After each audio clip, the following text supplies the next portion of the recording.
Hi everyone! For today's video, ayan, eto na naman, iba na naman yung ginagawa ko. Pero this time kasi, naghanap ako ng mga gadget. At saka ito, kung gusto niyo manalo ng mga gadget guys, dapat meron kayong 10 piso.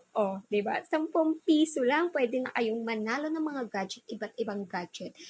Meron ditong cellphones, watch, buds, tsaka flat screen TV. Alam niyo ba kung paano? If you're interested, watch this video. Tuturuan ko kayo kung paano for 10 pesos only. Magkakaroon kayo ng cellphone na gusto niyo. Okay? Hello mga pre! So ito na nga, ituturo ko na po sa inyo kung paano manalo ng gadget. Siyempre, kailangan mag-register muna kayo sa link na nasa comment section nitong video ko. Diba? Pagka-register nyo, ayan, ito, makikita nyo na siya. So, ito sa home, makikita nyo lahat ng mga gadgets, Huawei, Vivo, Apple, or anything kung ano pa yun nandito, flat screen TV, meron din ditong load. And then dito sa categories, kung gusto nyo, ayan, nakasegregate na po lahat ng mga brand natin dyan. Kapag clinic nyo yung iPhone gadgets lang yung makikita nyo. Syempre, walang Huawei dyan. Ayan, di ba nandito na earpods, tab, pwede kayong manalo ng lahat ng nandito. Cellphones, TV, earpods, tab, lahat, guys. Nandito na siya for only 10 pesos na ticket.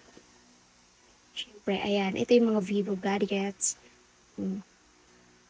Marami pang pagpipilian dyan. Samsung. Ayan. Parang may watch din dito. Gusto ko to. Ayan, ito yung Huawei nila. Ayan, nakasegregate na sila. Kaya kung gusto niyo nakasegregate na, ayan, punta lang kayo dito sa categories. May mobile phone recharge din. Okay? So, dito tayo sa withdraw. Sa draw. Sorry. Draw. Ito na yung next na i-draw is yung load 30. Next, phone na iPhone 15. So, guys, huwag na kayong patumpik-tumpik pa. Kumuha na kayo. Mag-purchase na kayo. So, ito naman, tuturo ko naman sa inyo kung paano mag-load here. Ayan. Punta lang kayo dito sa profile nyo, then deposit. Makakapag-load kayo using GCash and PayMaya. Ayan. Depende sa inyo kung magkano yung i-load nyo. And then, punta tayo sa mga gadget ulit. Tuturo ko naman sa inyo kung paano makakapag-avail nito. Kung paano manalo. Siyempre, nakabili na kayo ng ticket, di ba? Ayan. Purchase tayo. Sa purchase, click nyo lang yung purchase, then pipili kayo kung ilang ticket yung gusto nyong bilhin. Kung 10 ticket ba, worth 100? More ticket, more chances of winning, di ba? Ganun naman talaga. Parang loto lang yan. So, ganun lang siya kadali.